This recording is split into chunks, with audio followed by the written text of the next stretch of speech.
Salut, bienvenue pour un nouvel épisode de Parlotte avec Grégotte. Mon invité du jour est Julien Pellabert, un expert en négociation. Ça va être un podcast un petit peu différent puisqu'on n'est pas sur un sujet sportif, arts martiaux, sport de combat. Même si Julien est un de mes anciens élèves et surtout un de mes amis également, j'ai tenu à l'inviter parce que je trouve que c'est quelque chose d'intéressant, l'art de la négociation, que ce soit dans la vie personnelle comme la vie professionnelle. C'est une qualité qui peut servir à tout moment. On va donc essayer de faire pendant ce podcast aussi quand même des parallèles avec les arts martiaux, la self-défense notamment en cas d'agression, comment on peut gérer une agression d'un point de vue négociation. Un podcast un petit peu différent d'habitude, mais j'espère que ça va te plaire et que tu pourras en retirer des choses intéressantes. Allez, on est parti. And now, this is the moment you have been waiting for. It's time!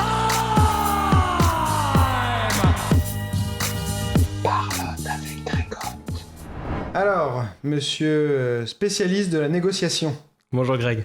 ça va ? Bah écoute, très bien et toi? Bah super. Donc, si aujourd'hui je t'ai invité sur le podcast, c'est pour tu fais plein de choses, mais t'es aussi donc négociateur, c'est ça ? Effectivement, ouais. Voilà, donc j'aimerais bien qu'on aborde un peu le sujet de la négociation qui est beaucoup plus vaste que ce qu'on pourrait croire. Les gens, ils pensent négociation, parfois ils vont penser négociation d'otages ou Commercial, en acheter, entreprise, machin et tout, mais ça a plein d'applications, même dans le quotidien, en dehors de la vie professionnelle, qui peuvent être intéressantes, dans les arts martiaux, dans des situations de conflit, de self-défense, je sais pas, donc il y a plein de choses, je pense, qu'on peut aborder sur ça. Ouais, complètement. Bah, c'est un sujet qui est assez large, la négociation. C'est étymologiquement parlant, déjà, c'est ne pas être oisif. Donc en Ouais. fait, c'est-à-dire c'est travailler. Et c'est quelque chose qu'on peut utiliser au quotidien, dans sa sphère privée, dans sa sphère professionnelle. Il y a une étude qui a été montrée qui montre que 80% des décisions qu'on prend dans la journée sont faites de façon conjointe, c'est-à-dire en interaction avec d'autres personnes. Et si on définit la négociation comme un mode de décision qui est conjoint, c'est-à-dire comment faire en sorte que les choses soient faites et perdurent dans le temps, en fait, 80% de notre temps, on le passe à négocier à peu de choses près. En tout cas, à mettre son interlocuteur dans l'équation de la décision. Donc, Souvent, on dit que même, par exemple, dans la vie de couple, c'est plein de compromis, mais en fait, les compromis, c'est l'aboutissement d'une négociation la plupart du temps. Quoi. Alors ça peut être effectivement l'aboutissement d'une forme de négociation. Généralement, c'est pas ce qu'il y a de mieux. Typiquement dans la vie de couple, je peux pas dire, écoute, je regarde la première mi-temps et puis sur la deuxième mi-temps, on fait ce que tu veux. Ouais. Là, on n'est pas très gagnant-gagnant. Je pense que pour les gens qui aiment le foot ou n'importe quel type de sport, juste une première mi-temps, c'est pas suffisant. Mais oui, c'est quelque chose qu'on utilise au quotidien dans sa vie de couple.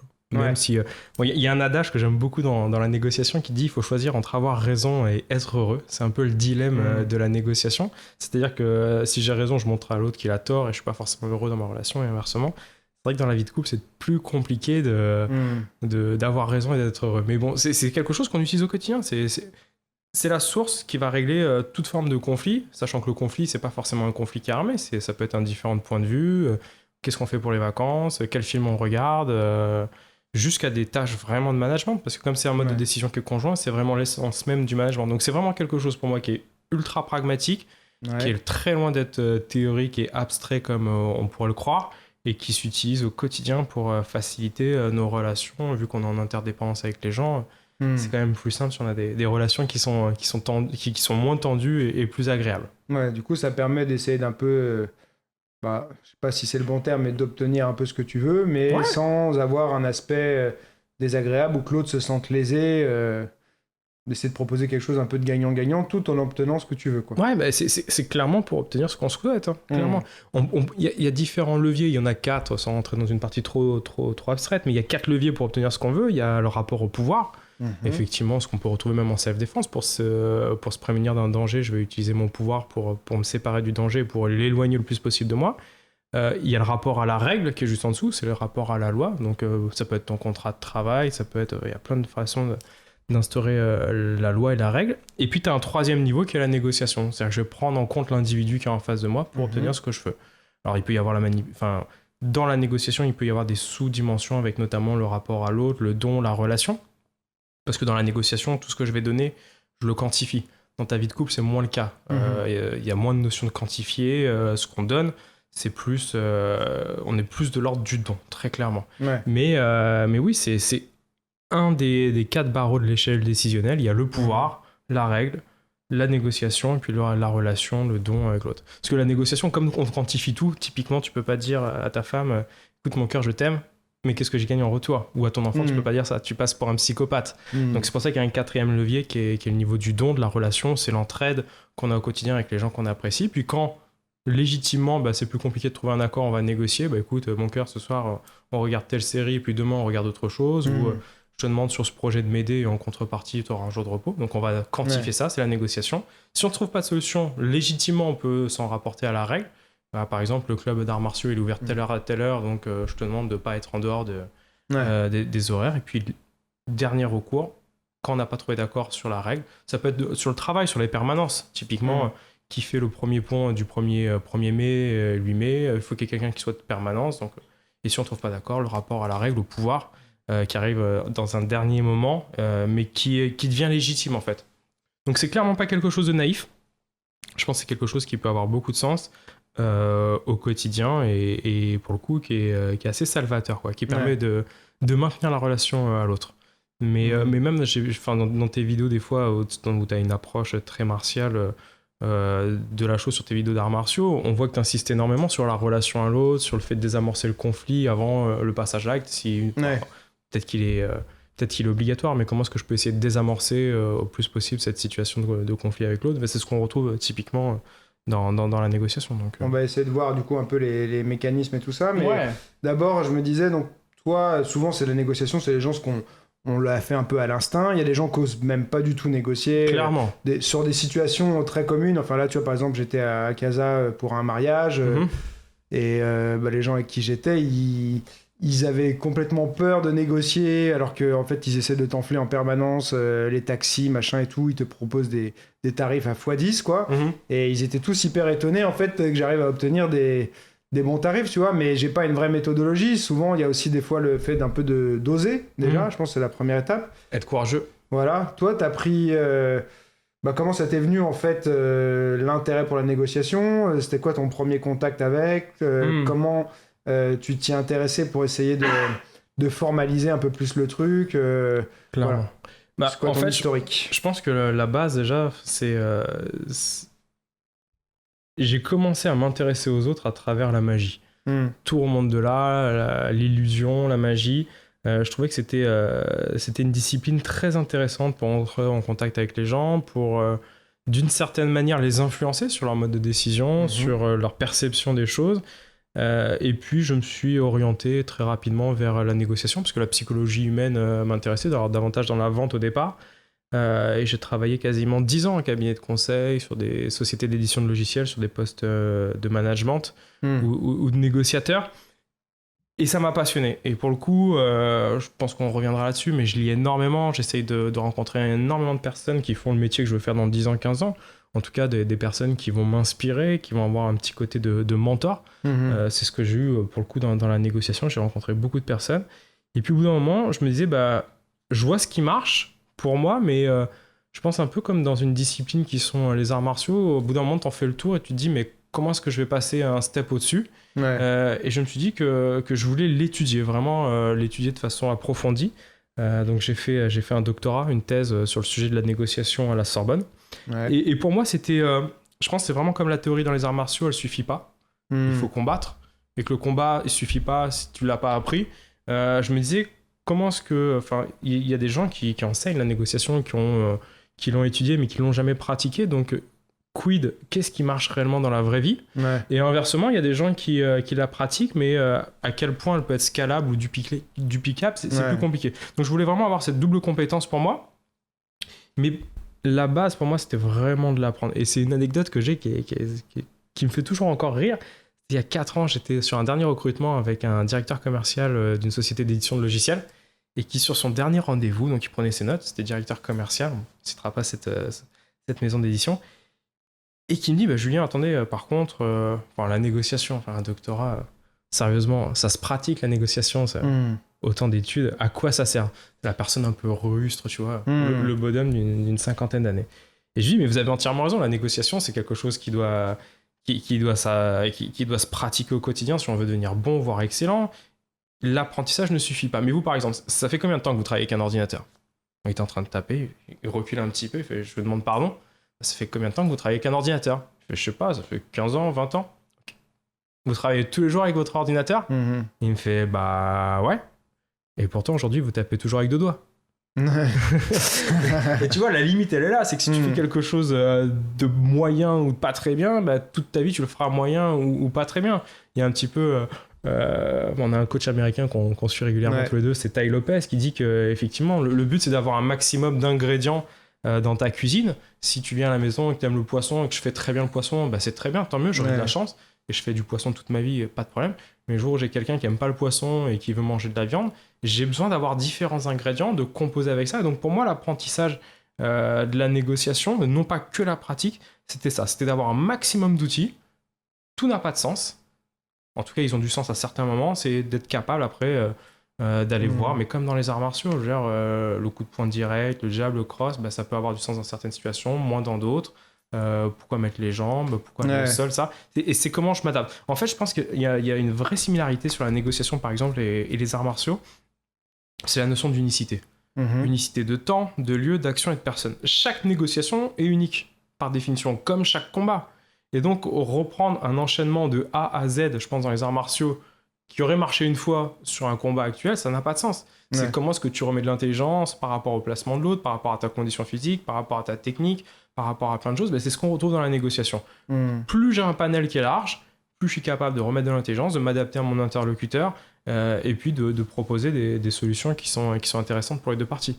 En tout cas, c'était ma vision. C'était vraiment cette volonté de comprendre le cadre pour pouvoir après en sortir. Mais l'apprentissage, c'est quelque chose d'important pour ça. Ça me fait penser, là, parce que tu parlais de Ty Lopez et l'ordinateur, il avait un truc comme ça justement où il disait, bah voilà, la plupart des gens, ils passent des heures et tout sur l'ordi avec le clavier. Il dit, mais si par exemple tu leur dis, bah je sais pas, c'est quoi la touche F4 F5, ou F6. Tu vois, il y en a, ils vont savoir le F5, ce que ça peut faire, ça, mais en fait, il y a plein de touches que tu n'utilises jamais, du coup, tu vas même pas plus loin. Tu te poses pas la question de dire, bah tiens, bah, ça je l'utilise pas, mais peut-être je pourrais quand même essayer d'avoir la curiosité.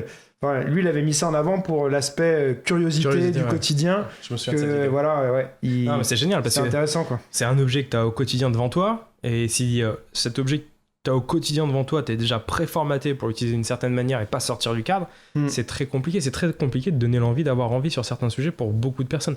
Je pense qu'en France, notamment, on n'est pas encore tous très bons pour apprendre des autres.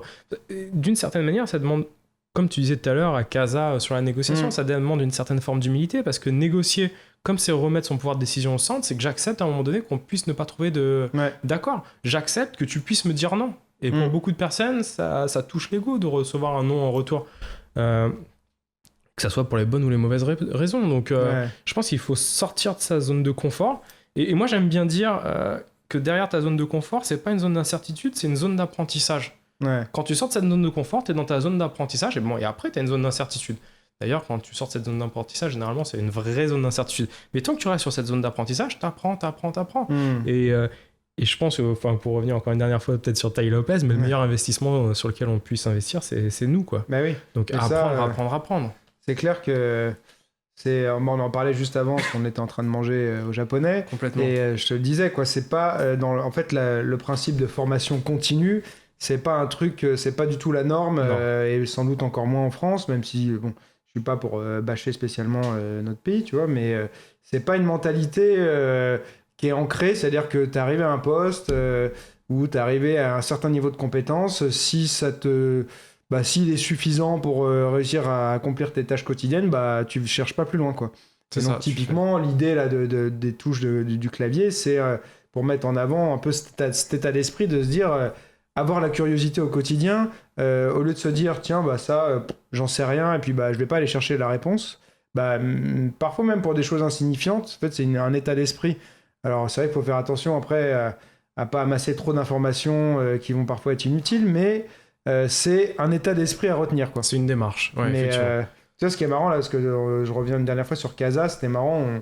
Un moment, on était plusieurs, c'était pour un mariage, et on avait pris tous un taxi. Le prix de base pour aller à l'aéroport, c'était 300 dirhams ou dinars, je sais plus. Et Pour le retour, on en voulait aller dans un endroit spécial, voir la plage et tout. On voit un premier taxi qui nous propose 200 pour aller à un endroit qui était pas loin, tu vois. Et nous, on avait eu des taxis avec Hélène, on a eu des taxis à compteur, donc j'avais pris un peu conscience de ce que ça coûtait un certain trajet, tu vois, un temps ou une distance. Je savais que c'était plutôt dans les 25-30, tu vois. Ouais. Et le mec, du coup, je le ris au nez et tout. Après, je trouve un autre chauffeur et il me dit, ah, vous cherchez un taxi? Ouais. Je dis, mais c'est 50 grand maximum. Je dis, c'est même pas la peine de me proposer plus. On était 5, tu vois, donc ça nous faisait rien, en fait. C'est 50, c'est 5 euros. Divisé par 5, on en avait pour 1 euro, quoi.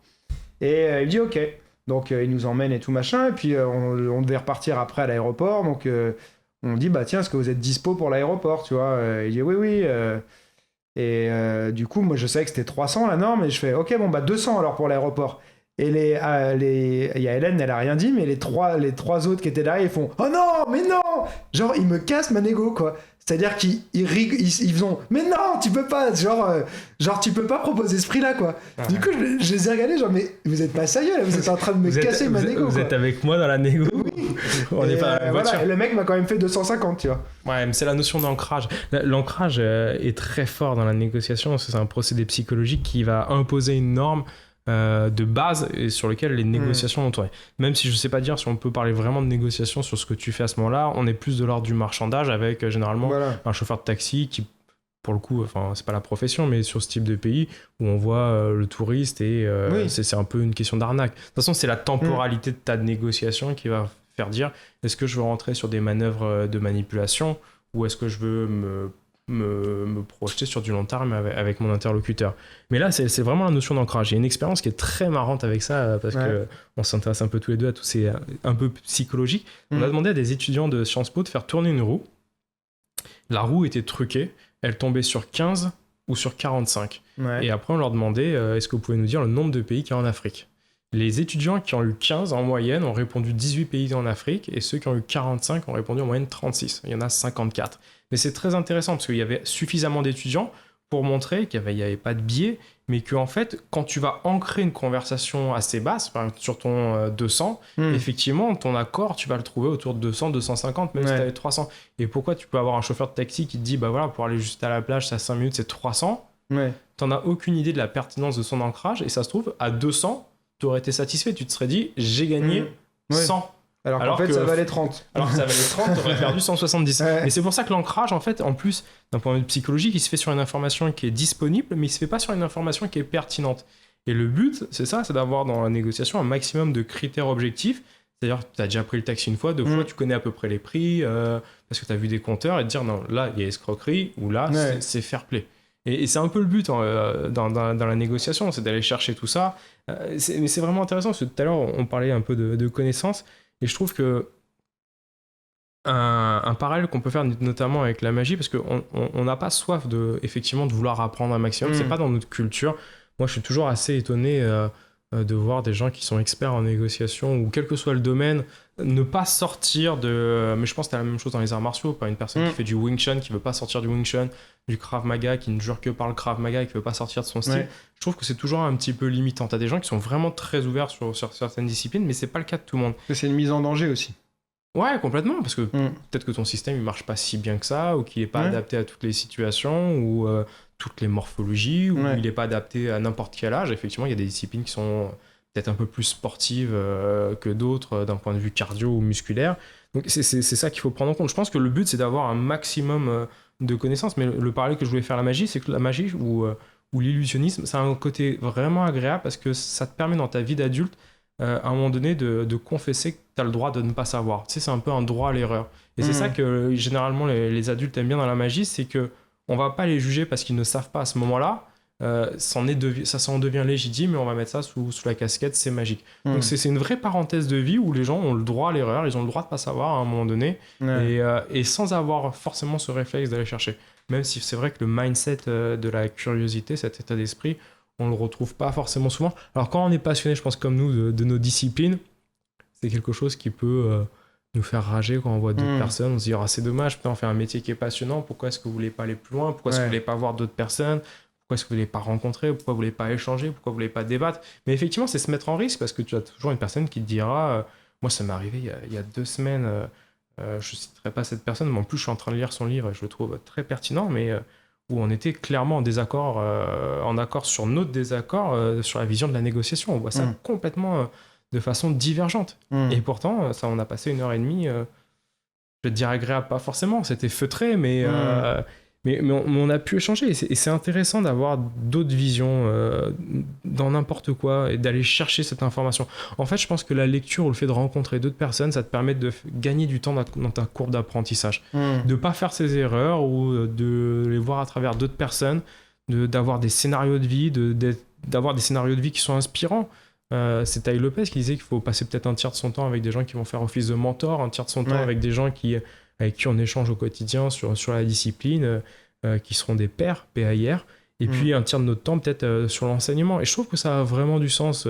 Tous les deux on enseigne, tous les deux on pratique, et je pense que tous les deux encore on passe du temps à essayer de monter en compétences, et je pense que c'est un vrai bon équilibre. Alors forcément un tiers, c'est pas toujours très évident à suivre, mais cette démarche, quel que soit votre chemin de vie, quel que soit ce qu'on a envie d'entreprendre d'un point de vue business, sportif, dans sa vie au quotidien de couple ou n'importe quoi, cette ouverture d'esprit de se dire comment ça marche ailleurs, non pas que ça soit mieux ou moins bien, sans porter de jugement de valeur, mais dire voilà, j'ai envie de comprendre le mécanisme, le processus, et savoir est-ce que ça peut avoir du sens pour moi. Ça se trouve ça n'a pas de sens pour moi à l'instant T, mais ça peut devenir, la vérité du jour, c'est clairement pas une vérité de tous les jours, surtout en négociation. Moi, ma perception de la négo, c'est pas celle que j'avais il y a 3 ans, c'est pas celle que j'aurai dans 5 ans, je pense. C'est comme beaucoup de choses de notre vie, donc c'est comment est-ce que je mets de l'intelligence dans mon processus pour être capable de m'adapter à cet univers qui est complexe en soi, qui n'est pas compliqué, mais qui est complexe. Une fois, j'en parlais dans une de mes vidéos sur l'ouverture d'esprit, en fait,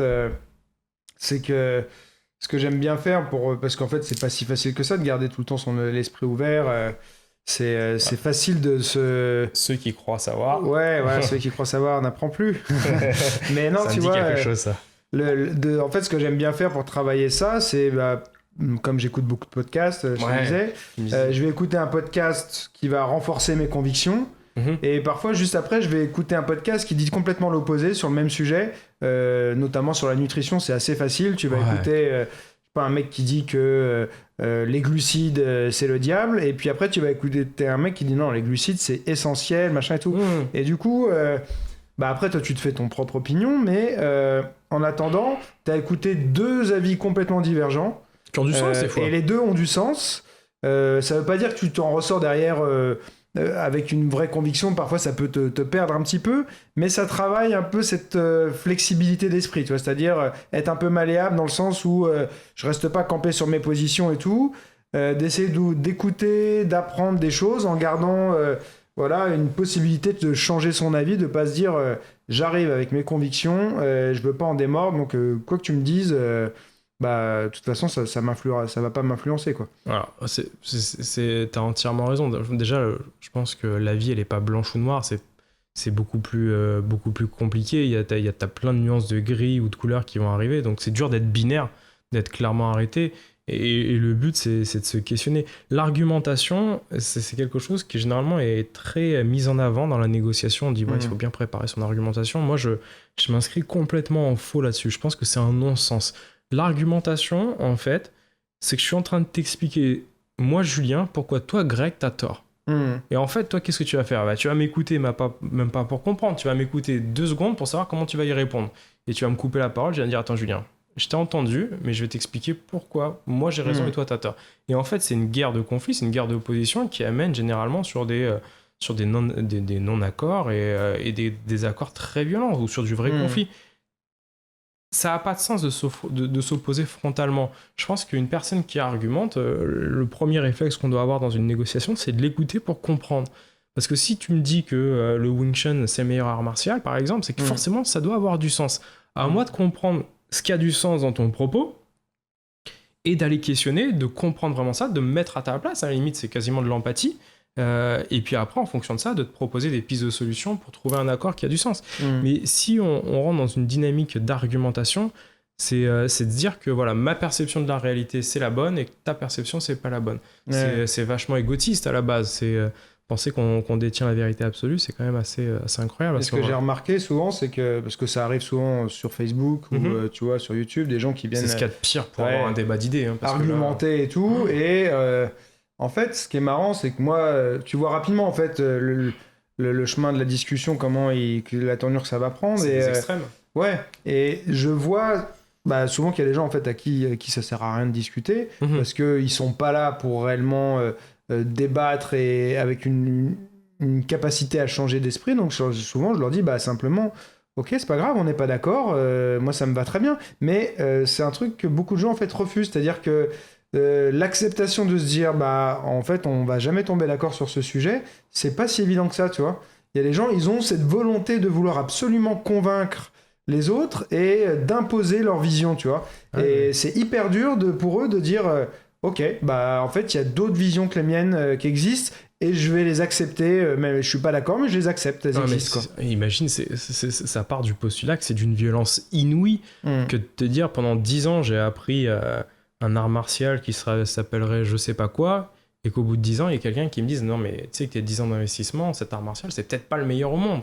C'est-à-dire que ça te demande une prise de hauteur et de recul sur ta discipline, quelle que soit la discipline que tu fasses au quotidien. C'est de dire peut-être que ma vision des choses, c'est pas la meilleure, ou peut-être qu'il y en a d'autres qui sont complémentaires, et ça demande de se remettre en question. Et je pense que ça part de là. Les gens qui ont une vision très, très fermée, c'est d'une certaine manière pour eux de se rassurer et de se dire que le chemin de vie qu'ils ont choisi, c'est le meilleur. Et donc, en fait, ça légitime ton parcours d'une certaine manière. Mais c'est une histoire... C'est toujours plus simple de l'imposer aux autres, de dire, voilà, moi, que ça puisse être sur de la religion, sur n'importe quoi, ma vision des choses, c'est la bonne, et tout le reste est faux. Parce qu'en fait, sinon, on touche à ses propres croyances, et ça devient dramatique pour des gens qui ont cet abus de confiance, je pense. Ça part de là. Il y a une histoire que je raconte souvent, je sais pas si je l'avais déjà raconté... C'est quelqu'un que je trouve hyper sympa et tout, avec qui j'ai gardé les contacts, mais c'était quelqu'un qui était venu à l'époque où dans mes cours de Wing Chun on faisait pas mal de sparring et tout, et lui il était prof assistant dans un club, il faisait un style vietnamien dont je me rappelle plus exactement le nom. Viet Vo Dao. C'était pas Viet Vo Dao, c'était quelque chose du type... je sais même pas si c'était pas Vo Dan Tok, enfin je sais plus quel style c'était, mais c'était un style assez traditionnel et tout. Lui était ce prof assistant, donc il faisait je crois depuis une dizaine d'années, comme tu disais un peu. Et puis il est venu au club, il a fait des combats à la fin et il s'est fait un peu démonter par... il est tombé sur les élèves plus avancés parce que c'est un peu le jeu, c'est-à-dire que souvent quand t'as quelqu'un qui vient, qu'on voit qui a déjà pratiqué autre chose et tout, quand il va faire des combats à la fin, il tourne un peu avec les avancés. Bien sûr. Il s'était vraiment fait démonter au point qu'à la fin du cours, il est venu me voir en me disant... je suis dégoûté, en fait mon style il marche pas, ça fait 10 ans que je m'entraîne pour rien et tout machin. J'ai dit non, tu peux pas dire ça, tu t'es pas entraîné pour rien. Maintenant, ce que tu as fait là, ça a pas marché dans ce contexte-là, c'est une prise de conscience, t'en feras ce que tu veux derrière et tout, mais tu peux pas dire que tu t'es entraîné pour rien, tu t'es pas entraîné que pour être fort en combat, tu t'es pas, tu vois. Et puis c'était contre peut-être le style, toi t'as été confronté à un nouveau style de combat qui t'a dérangé. Mes élèves ils ont peut-être eu une meilleure capacité d'adaptation à un autre style que leur que toi, mais ça veut pas dire que tes techniques, parce que toi t'as pas réussi à les utiliser, elles fonctionnaient pas, quoi. Ouais, clairement, mais voilà, ils combattaient d'une manière, tu sais, avec des positions ultra basses et tout, et ça, c'était clairement en tout cas pas un moyen très pratique et facile de combattre. T'as pas que le combat, je pense, dans les arts martiaux. Non. Tu peux t'entraîner une vie et puis tu tombes sur un mec au couteau ou au pistolet, tu pourrais avoir la même conclusion. Je me suis entraîné pour rien. Si le mec il veut te schlaguer, il te schlague. Donc dans les arts martiaux, je pense que tu peux t'entraîner pour plein de raisons, pour la confiance, pour ton cardio, pour le plaisir d'être avec des personnes, rencontrer, échanger, pour les petites joutes qui sont sympas. Mais il y a plein de... De toute façon, qui vraiment s'entraîne dans les arts martiaux et va taper des gens toutes les semaines, ça se fait. On n'est pas, voilà. Tu vois, il y a des pays où c'est hyper dangereux de vivre, mais tu vois, en France, il y en a qui rentrent complètement dans la paranoïa, mais faut arrêter, quoi. On n'est pas dans un pays dangereux.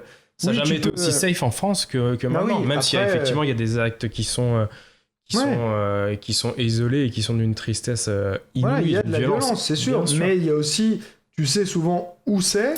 C'est à toi de pas aller dans ces endroits, c'est tout, tu vois, de pas aller te mettre en danger. Tu vois, j'en parlais avec Pang de ça, mais voilà, c'est Pang qui est un ami commun qui est prof de JB. Voilà, avec qui j'ai fait le premier podcast. Yes. Et c'est ce qu'on disait, ouais. Ouais, c'est ce qu'on disait, c'est qu'en fait, clairement, c'est toi qui vas te mettre dans des situations. Alors parfois, ça peut tomber dessus sans ça, Bien mais sûr. tu sais les endroits qu'il faut éviter, tu sais les endroits où il faut être vigilant. Si t'es un peu vigilant d'une manière générale, tu vois des fois des trucs arriver et tout, mais dans ton quotidien, d'une manière générale, c'est assez Et safe, puis tu tu vois. peux désamorcer, on n'est je pas en pense, guerre, une grosse on n'est partie pas, avec, voilà. avec ton attitude, la parole. Et puis voilà, et puis généralement, de ce que je perçois, mais c'est à toi de me le dire, mais une embrouille de plus en plus maintenant, ça se fait, ils sont plusieurs en face, et puis ils sont armés, donc Ouais, en fait, c'est quels que ça, soient c'est tes arts que... martiaux, C'est qu'il faut toujours distinguer pour moi l'embrouille du type truc de la route où les deux arrivent et ils s'énervent, machin, tout ça, d'une véritable agression C'est avec ça. une intention de violence, de vol, de je ne sais qui quoi. est très différent. qui Et sont puis très différentes, Les gens sont qui- préparés, toi t'es Voilà. pas préparé, mais Toi, en fait t'es ils pas sont préparés. préparé, eux, ils essaient de te prendre par surprise, ils sont souvent pas seuls ou armés, c'est un contexte complètement différent. Et les arts martiaux peuvent t'apporter une certaine confiance, un certain sang-froid qui peut-être va t'aider à t'en sortir, des techniques qui vont peut-être aussi t'aider à t'en sortir, mais si tu pratiques uniquement pour ça, moi ce que je dis toujours, c'est prends une matraque télescopique, entraîne-toi à taper vite et fort avec, et ce sera la meilleure art martiale sur la Terre, tu vois, t'as Angle pas besoin numéro de... 1, angle numéro Mais 2, c'est ça. et c'est fait. C'est voilà, comme en Kali, mais encore en version plus simplifiée, et pas Ouais. besoin du raffinement technique. Si ton seul objectif c'est la sécurité, moi c'est ce que je recommande, tu vois, au point que parfois j'avais quelqu'un qui était venu, qui avait fait, je sais pas, 10 ans de Wing Chun en Allemagne, et qui venait me dire ouais, c'est comment votre Wing Chun? Moi, mon prof, il entraînait les forces spéciales, c'est ultra efficace, machin, tout ça. Et moi, je lui ai dit, alors qu'il venait pour mon cours de Wing Chun pour regarder et que lui, il me parlait Wing Chun, je lui ai fait non, mais si tu veux être efficace, fais pas du Wing Chun. C'est un style qui est très bien, mais qui est long à apprendre, qui va pas être évident justement à maîtriser pour le rendre efficace. Donc, pour moi, ta motivation première, c'est l'efficacité, c'est pas vers le Wing Chun que je vais te recommander. Je lui avais dit, si tu veux être en sécurité, prends-toi ta matraque, entraîne-toi à frapper avec, et ce sera le meilleur art martial, quoi. Ah, complètement. Tu vois? Et puis c'est plus simple. Mais c'est un discours que, en fait, que beaucoup de profs vont pas avoir, parce que il faut... Enfin, ça va à contre-courant. Les gens, ils aiment pas dire que, ouais, mon style, c'est pas le plus fort, tu vois. Moi, je m'en fous. Ça fait tellement... je sais même pas si j'ai vraiment un jour pratiqué pour me défendre. Parce que j'ai toujours été bagarreur, donc j'étais bagarreur avant de faire des arts martiaux, donc j'avais pas... si tu veux, j'ai jamais pris genre des corrections fatales qui m'ont dit putain, il faut que j'aille me mettre aux arts martiaux. C'était pas un aveu d'échec qui t'a permis, Non, qui t'a fait pas arriver du tout à ça, c'est que j'adorais, je regardais les films de Jackie Chan, de Bruce Lee, Stallone avec les Rocky, machin, tout ça, et justement, j'avais un côté bagarreur, donc ça allait dans le sens de ce que j'aimais déjà, tu vois. Et après, j'ai eu une époque où je me disais, tiens, des fois, je souhaitais presque qu'on vienne m'emmerder, tu vois, pour pouvoir essayer de tester mes techniques, tu vois. J'aurais pu aller provoquer, mais moi, je voulais pas non plus être l'initiateur, tu vois, de ça. Et, mais ça fait... Enfin, ça, c'était il y a, je sais pas, il y a 23 ans, quoi. Ça fait tellement longtemps que je pratique plus pour ça. J'ai des périodes où j'étais plus sur le combat et tout, sur l'efficacité. Mais ça fait vraiment très longtemps. Ça évolue, c'est ta courbe d'apprentissage qui évolue. Et ça fait très longtemps que je m'en fous, en fait, de l'efficacité. C'est-à-dire que je sais, pour moi, ce que je considère efficace ou pas, mais moi, ma pratique, il y a des choses qui sont tournées vers l'efficacité, mais c'est avant tout du plaisir, en fait. C'est ça. Donc, je vais faire des choses qui me font plaisir, qui me font kiffer, parce que c'est mon quotidien, je m'entraîne tous les jours. Si tu veux aller chercher l'efficacité, coup au parti ou même à la gorge, et t'as pas besoin de vite fait le tour, et c'est pas éclatant, tu vois. Et moi, ce que je veux, pour moi, c'est de l'expression corporelle, donc c'est challenger aussi ma coordination. Bien sûr. Et ça, pour les enfants, c'est génial, mine de rien. Enfin, on parlait d'arts martiaux, mais sur ton développement personnel, sur ta motricité quand t'es un enfant à 5-6 ans, pour le coup, c'est vraiment top. Donc, je pense à n'importe quel âge, c'est vraiment top de se lancer dedans, quoi. Et tu trouves quelque chose sur un parcours d'une vie quand tu veux. Donc ça, c'est quelque chose qui est important pour moi. C'est l'ouverture d'esprit que tu peux avoir, quelle que soit ta discipline, et te fait te dire, ouais, j'ai envie d'apprendre, j'ai envie de découvrir d'autres styles, j'ai envie de découvrir d'autres personnes, j'ai envie de sortir de ma zone de confort, qui généralement est pas très grande, et plus j'en sors, plus je l'élargis avec ma zone d'apprentissage, plus cette zone de confort, elle s'élargit, plus je sens à l'aise, et plus je me mets en risque sur d'autres choses. Et puis c'est une aventure de vie, clairement. Donc, souvent, on dit dans les arts martiaux, et les gens s'en rendent pas toujours compte, mais que on commence les arts martiaux, on progresse très vite. Du coup, on a l'impression qu'on a déjà atteint un certain niveau. Et puis après, en fait, la courbe, elle s'inverse complètement. C'est-à-dire que arrivé à un certain niveau, tu vois tout ce qui te reste en fait à apprendre. et d'un seul coup, ça te paraît interminable, tu vois. C'est-à-dire que au départ, t'as l'impression que c'est bon, t'es devenu hyper fort et tout, et puis d'un seul coup, en fait, c'est l'inverse. Tu te dis, ouais, c'est un océan et je vais jamais pouvoir le parcourir en entier, quoi. Ah, je pense que ouais. C'est ça qui est assez marrant. Moi, la négociation, le parallèle que je peux te faire, c'est la même chose que la ceinture noire. Hein. C'est que à partir de la thèse et de plus de 10 ans de pratique, c'est à peine maintenant que j'en trouve vraiment ce que c'est et que je me dis, putain, il me reste encore tellement à apprendre des autres, mais de moi aussi. Donc je pense que c'est un peu la même chose qu'on dit dans les arts martiaux. Ta ceinture noire, c'est la première qui t'ouvre les portes vers l'apprentissage. C'est pas une fin en soi d'arriver à ta ceinture noire ou à ton shodan, ta première... mais c'est vraiment ta première étape d'apprentissage. Donc c'est vraiment comme ça, moi, que je fais beaucoup de parallèles entre les arts martiaux et l'apprentissage de façon générale dans ce que je fais. Et je pense que c'est comme ça que moi, je l'ai perçu, vraiment, cette quête de la négociation. Tu as eu le parcours un peu, en fait, parfois, c'est un concept que je trouve intéressant, mais certains fondateurs de styles d'arts martiaux et tout ont eu, c'est-à-dire que on va dire que la plupart des fondateurs d'un style, ils ont eu d'abord l'expérience de terrain, c'est-à-dire que c'était des combattants.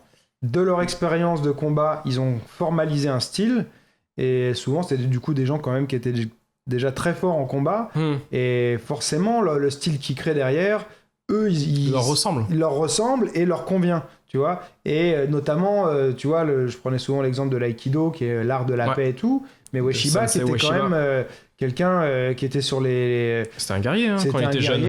Il a tué des gens, il était sur les champs de bataille et tout, à la baïonnette, c'est des trucs violents, tu vois, qu'il a fait. Mais il est passé d'abord par ce chemin-là, ce cheminement, et pour arriver à un état, on va dire, un peu plus peut-être de paix intérieure, mais bien sûr. Les gens qui font l'inverse, qui commencent directement par ça, bah ça va pas donner forcément le même résultat, tu vois. Ah oui, bien sûr. Enfin, et c'est vrai que c'est bien d'avoir je pense les deux. Et donc toi, c'est ce que tu as fait, c'est-à-dire que tu as commencé par le terrain dans la négociation, et tu as vu que ça t'intéressait et que il y avait aussi un potentiel intéressant sur progresser dans ce domaine-là. Et donc après, tu as été un petit peu formaliser ton enseignement et vérifier ce que tu avais déjà appris. Et du coup, là, ça fait, je pense, un cocktail... ça te fait un bon socle pour partir, et après tu vois tout ce que tu as encore à apprendre. Mais ouais, comme c'est une science humaine, tu auras toujours à apprendre, toujours et c'est ça qui est riche, c'est que comme chaque combat est unique, tu prends toujours autant de plaisir à faire du sparring. Moi sur toute forme de négociation, ou sur toute entreprise qu'on accompagne, ou sur toute formation, ou même dans les écoles qu'on forme, je trouve que c'est génial parce que tu es confronté à des situations différentes, avec des perceptions différentes, et ça te donne envie d'avoir encore plus d'ingrédients de cuisine dans ta cuisine, pour savoir faire d'autres choses, pour t'adapter jusqu'au moment où tu as quelqu'un qui te challenge et tu te dis putain, je l'avais pas vu comme ça a du sens. Pourquoi est-ce que j'ai jamais pensé comme ça? Et des fois, c'est des petites avancées qui sont simples. Et puis au bout d'un moment, quand tu vas lire des livres, le livre, tu sais qu'à 90%, mais je pense que c'est comme les arts martiaux, à 90%, tu dis bah ça va pas m'être utile, mais c'est 10%. Qu'est-ce qui sont précieux, tu vois, c'est des petites avancées, mais qui, toi, te font prendre un niveau dans ton apprentissage tu rencontres des experts, le jab, le cross, tu maîtrises, tu fais toute ta journée de workshop, je sais que tu t'entraînes des fois aux États-Unis sur des bootcamps, bah, peut-être sur un jour ou 2 jours, tu vas pas apprendre grand-chose, mais là, tu as 5 minutes du workshop, tu te dis ah putain, je l'ai jamais vu comme ça, ou j'avais jamais pensé à mettre le genou de telle manière quand je suis au sol, et, putain, mais ça me change la vie, c'est facile. Et ça, ce petit truc, c'est 5% de ta journée, mais qui te font prendre 15-20%, qui sont des boosters de connaissances qui sont ultra intéressants. Bah surtout quand tu as déjà un niveau, bah oui, en fait, ça va être des petites choses, ça va pas d'un seul coup, tu vas pas apprendre une grosse quantité d'informations si tu as déjà passé plusieurs années sur un sujet, mais c'est le raffinement, et parfois c'est les petits détails qui d'un seul coup te font franchir un cap. Et c'est un peu aussi la loi de Pareto, c'est ça? Ouais, 80-20. Complètement. Alors des fois, c'est pas exactement 80-20, tu vois. Non, c'est un ordre de grandeur qu'il faut avoir en tête. Mais c'est vrai que c'est un concept qui est intéressant. Je crois que c'était Tai Lopez aussi qui disait que lire des livres de grandes personnes qui souvent, soit tu pourras pas rencontrer parce qu'ils sont morts ou pas accessibles et tout, c'est un peu marcher sur les épaules des géants. C'est-à-dire que voilà, tu vas pouvoir t'enrichir, même si c'est pas quelque chose que tu as vécu, tu vas pouvoir... tu vas t'enrichir de l'expérience et des connaissances des autres, quoi. Et c'est pour ça que c'est important, cet aspect de formation continue quel que soit le domaine, tu vois. Carrément. Sinon, c'est en fait, je trouve ça un peu triste comme vie. Puis on a beaucoup de croyances limitantes. Tu disais, ouais, c'est bien de lire parce qu'il y a des gens qui sont effectivement loin, d'autres qui sont décédés, ou d'autres qu'on ne pourrait pas rencontrer. Et en fait, on a beaucoup de croyances limitantes qui sont de dire, si j'écris à telle personne parce que c'est un maître chaudronnier ou c'est un maître de boxe anglaise ou n'importe quoi, il ne souhaitera pas me recevoir. Moi, je suis ultra surpris que dans le domaine de la négociation, j'ai envoyé... avec les réseaux sociaux, aujourd'hui, tu vois, LinkedIn, qui est un réseau social professionnel, mais c'est la même chose que Facebook. Enfin, moi, j'utilise plus Facebook. Mais sur LinkedIn, d'avoir sollicité bon nombre de négociateurs professionnels qui ont importé la méthode en France, du GIGN, du RAID, les forces d'intervention françaises, qui m'ont à 90% répondu oui. Ouais. Et donc... Enfin, avec c'est comme dans les arts martiaux, hein. Plus tu montes dans le niveau, plus tu tombes sur des gens qui sont humbles. C'est quand même assez incroyable. Ouais. Là, tu peux faire des formations de négociation avec des gens qui vont paraître pour des stars qui sont pas du tout, qui sont d'une humilité proche de zéro. Et à l'inverse, tu rencontres des gens qui en ont fait toute une vie, qui ont écrit des livres, qui ont importé, qui ont créé des méthodes et qui sont d'une humilité assez incroyable. Et sortir de cette zone de confort, les challenger, les solliciter, leur dire voilà, j'aimerais passer 1 heure avec vous sur le format que vous souhaitez, petit déjeuner, café, repas, pour échanger sur votre vision de la négociation ou de n'importe quoi pour les gens qui nous écoutent. Enfin, sur n'importe quel secteur d'activité où ils seront surpris en fait d'obtenir des oui. Ouais. Enfin, qui ne demande rien n'a rien, donc oui, c'est sûr que si j'ose pas demander, si j'ose pas rencontrer des gens, je resterai toujours peut-être à mon niveau, bloqué, et ça peut me convenir très bien, tant mieux. Mais si j'ai une soif d'apprendre et de découvrir d'autres choses, parce que ça me passionne au sens propre du terme, je m'enrichis, il faut ne pas hésiter. De toute façon, on peut devenir bon qu'avec une pratique. Enfin, c'est comme, je crois que j'avais vu un podcast, ou non, une vidéo, un vlog, où tu disais que tu avais des étudiants à toi, des élèves, qui s'entraînaient continuellement, même quand ils étaient dans le métro, ils arrivaient, enfin, ils vivaient le truc régulièrement. Ouais. Et quand tu le vis vraiment, quand c'est une discipline, tu te dis voilà, je suis à fond sur les arts martiaux parce que j'ai envie de me dédier à ça, ou sur la poésie, sur la poterie, sur ce que enfin, ça peut être sur les mathématiques, sur la comptabilité, sur n'importe quoi. Quand j'ai envie de me dédier complètement à ça, que j'y passe du temps, je vais forcément devenir bon. L'apprentissage, c'est simple, c'est du temps qui est multiplié à de l'attention. Le temps, généralement, les gens vont le trouver. L'attention, il faut trouver des trucs un peu plus ludiques. Mais si je suis capable d'y consacrer du temps et de l'attention, je vais engendrer de la connaissance et ça va me faire monter en compétence forcément. Donc à moi de me dégager des créneaux horaires, d'investir sur moi-même, de rencontrer d'autres personnes, de ne pas avoir le trac. Parce qu'on sera souvent surpris d'avoir des gens très humbles en face de nous qui nous ouvriront les portes de leur connaissance et de leur savoir. Et ça, c'est... Quand t'es passionné, ça te donne encore plus la niaque. Et en contrepartie, tu rentres dans un cercle vertueux. Et j'imagine que quand t'as des gens qui te disent « Ouais, moi j'aimerais bien découvrir ça, est-ce que tu peux m'accorder 1 heure ?» On sera les premiers à le faire. Enfin, moi je suis le premier à le faire avec des étudiants. Je sais que... Moi, ça m'est arrivé plusieurs fois dans les deux sens. C'est-à-dire dans le sens où j'ai contacté des gens, je me disais « Tiens, peut-être que j'ose quand même, mais il va pas... Il y a peu de chances qu'ils répondent et tout ça, machin. » Et en fait, t'as une réponse, et là, ouais, en fait, cool. Tu vois, j'ai bien fait d'oser. Répondu. Ça m'a fait ma semaine. Et aussi l'inverse, où des gens me contactent et je leur réponds, ils me disent « Oh putain, en fait, je pensais jamais que t'allais me répondre, tu vois.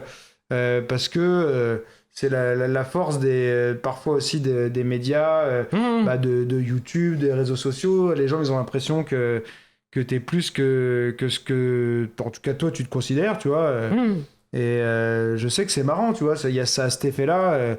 J'ai les gens, des fois, qui arrivent au club, ils font « Ah, là, ça me fait bizarre de vous voir en vrai, machin et tout. » Je suis là, juste quand tu réponds sur des fils de questions sur YouTube. « Ah, tu m'as répondu, merci beaucoup. » Ouais, en fait, ils veulent juste de l'attention parfois, mais ils ont l'impression que... Je sais pas, comme si t'étais au-dessus des autres et tout, alors que pas du tout, tu vois.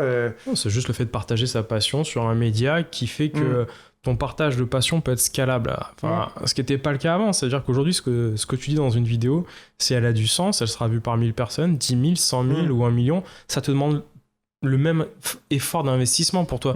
Et si elle a du sens, ça sera vu par une majorité. Donc c'est ça qui fait qu'on peut avoir l'impression que il y a une forme d'inaccessibilité pour certaines personnes. Et paradoxalement, on a toujours l'impression de les connaître. Parce que quand tu as vu plein de vidéos de Grégotte, tu dis je connais Grégotte. Non, pas forcément. C'est pas parce que tu le connais dans un certain contexte que c'est forcément la personne qu'il est dans la réalité. C'est sûr. Donc ça peut aussi biaiser la perception. Oui, c'est assez incroyable. Dans les deux sens, parce qu'il y a des gens qui me jugent sur ce qu'ils ont vu et m'ont jamais rencontré et que ça peut être un jugement positif ou négatif, tu vois. Et ce jugement-là peut être complètement changé le jour où il me rend compte, que ce soit positif ou négatif. Hein, mais c'est vrai que c'est la perception et correspond pas toujours à la réalité. Après, là, donc, je voulais essayer de revenir sur la négociation. Dans ton livre, donc, la négociation Juste là. Voilà. Tu parles donc tu as créé une méthode. Ouais, j'ai fait que tu appelles CELIA. CELIA, C-E-L-I-A. C'est qui ça, veut dire... comme le prénom. En fait, chaque lettre représente un mot. Sur la méthodologie de négociation. Le C, c'est la phase de connexion. E, c'est la phase d'écoute active, d'empathie. L, c'est une dynamique de libération de la confiance par rapport à son interlocuteur. I, invitation au changement. Et A, c'est la phase finale pour accompagner vers l'accord. Ok. Alors, est-ce que tu peux essayer de nous détailler ça un petit peu plus et Ouais, bien sûr. Peut-être éventuellement après nous prendre des exemples concrets peut-être du quotidien, je sais pas, de ce que tu veux, pour qu'on comprenne un peu le mécanisme. Pas de problème. En fait, c'est exactement ce que je te disais au départ, c'est qu'en fait, ma perception de la négociation, c'est qu'il faut sortir de chercher d'avoir raison pour chercher à comprendre. J'arrête de chercher à convaincre et je cherche à comprendre mon interlocuteur. Et donc, quelque chose qu'on oublie généralement, c'est toute la phase de connexion dans une négociation. C'est comment est-ce que je me prépare déjà à négocier, mais c'est la même chose. Faites un parallèle avec les arts martiaux pour ceux qui font les arts martiaux. C'est l'état d'esprit dans lequel je me mets. Est-ce que je me suis préparé physiquement? Est-ce que j'ai préparé aussi ma nutrition pendant une semaine? Est-ce que je suis au poids pour la peser? Donc, c'est toute l'étape où j'ai ma compréhension de mon offre. Est-ce que je suis prêt, bien habillé? Où est-ce que je le fais? Mais c'est aussi tout l'état d'esprit, ce qu'on retrouve énormément dans les sports avec haut enjeu. Dans quel mindset, dans quel état d'esprit je me mets à rencontrer l'autre, parce que ça va avoir un impact sur ma négociation. Et ça, moins je suis préparé, plus je vais avoir de stéréotypes. Des stéréotypes, c'est des raccourcis cognitifs. Moins j'ai de connaissances, plus j'ai de stéréotypes. Et c'est quelque chose qu'on ne peut pas éviter. C'est vraiment un truc intéressant. Quand je fais des conférences de négociation à l'étranger, pour eux, je suis un Français. Quand je suis en France, dans le sud de la France, pour eux, je suis un parigo, un Parisien. En Île-de-France, moi j'habite à côté de Roissy, donc tu vois, les gens ils font une différence entre Île-de-France, banlieue et Paris. Et quand je fais des confs à Paris, ils font même une différence rive droite, rive gauche, voire même en quartier. Plus j'ai d'informations et plus je vais être précis dans mon jugement et moins j'aurai de stéréotypes. C'est à peu de choses près la même chose que les gens qui disent ouais, il est noir, il est africain. Ça n'a strictement rien à voir. Si je connaissais vraiment les choses, je pourrais dire peut-être qu'il est des îles, ça peut être des Antilles, peut-être qu'en Afrique il vient de tel pays. Mais si je m'y connais vraiment sur ce pays, je peux dire il vient de telle région. Voilà. Donc la connaissance évite le stéréotype. Le stéréotype, après, c'est quelque chose de naturel. On peut pas lutter contre ça. Le fait d'avoir... raccourci, quoi. Ouais, c'est un raccourci cognitif. Après, le fait d'émettre un jugement de bien ou de mal, ça devient un préjugé. Ça, c'est moins bien. Et le passage à l'acte, c'est la discrimination. C'est encore moins cool. Donc le but, c'est d'éviter d'avoir un maximum de stéréotypes, de m'informer, de me mettre dans le bon état d'esprit, d'humilité, de bienveillance, de vouloir comprendre l'autre. Pour éviter... tu vois, c'est un peu la même chose, par exemple. Désolé de faire encore un rappel avec les sports de combat, mais si je rentre dans une interaction avec quelqu'un et je veux aller à l'embrouille, il y a de grandes chances que j'y arrive. Tu vois, je vais créer les conditions pour que l'autre m'agresse ou qu'au retour, qu'il y ait embrouille. Mais c'est exactement la même chose dans la négociation. Comme les couples qui s'engueulent tout le temps. Et il y en a, en fait, si tu veux créer une engueulade dans ton couple, souvent...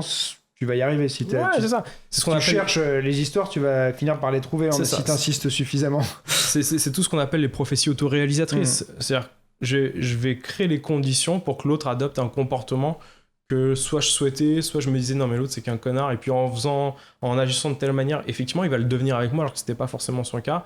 Donc c'est cette phase de connexion, c'est tout mon mindset qui me permet en fait d'appréhender la négociation de façon sereine, en voyant non pas mon interlocuteur forcément comme un adversaire, mais peut-être comme un partenaire ou comme quelqu'un que je peux accompagner. Ça demande un peu du coup, ça dépend du contexte, mais dans un contexte professionnel et tout, tu peux te préparer.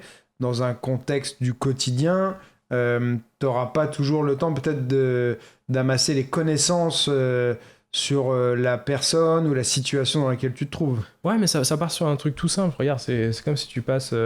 tu te dis, t'as une journée qui est un peu difficile, il y a ta femme qui rentre du travail, vous aviez prévu de faire vos vacances à Biarritz, et qu'elle te dit, écoute, j'ai une idée, on va passer nos vacances à la montagne.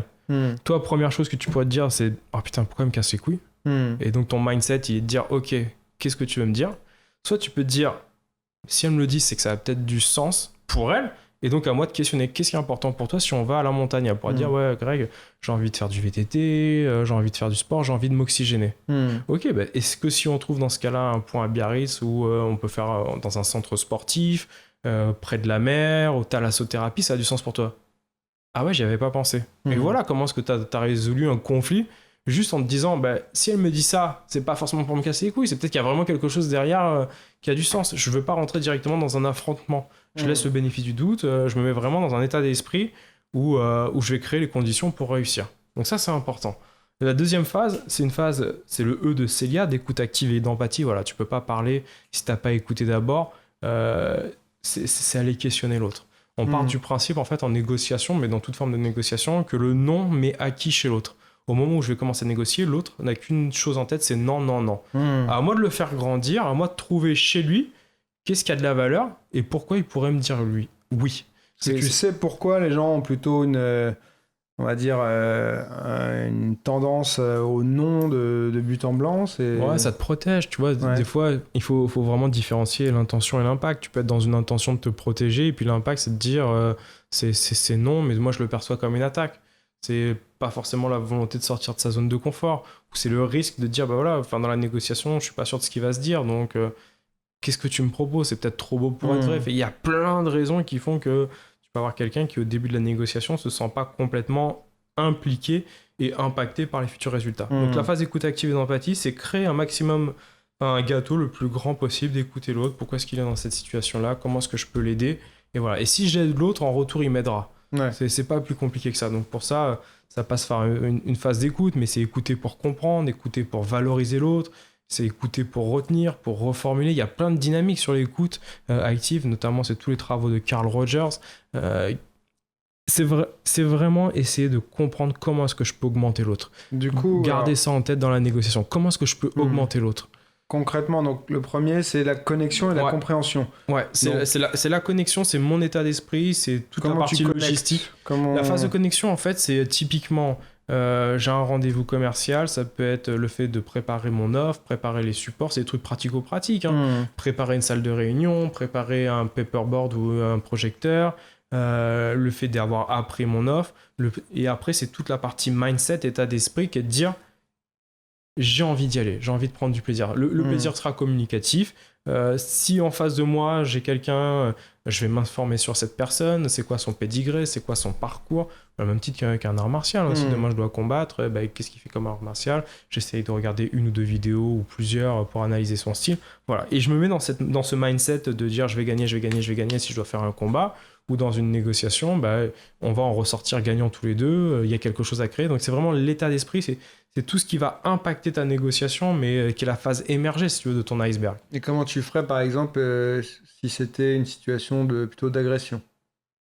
Quelqu'un qui vient et qui te demande de donner ton téléphone portable. Est-ce que tu suivrais le même schéma, donc Célia?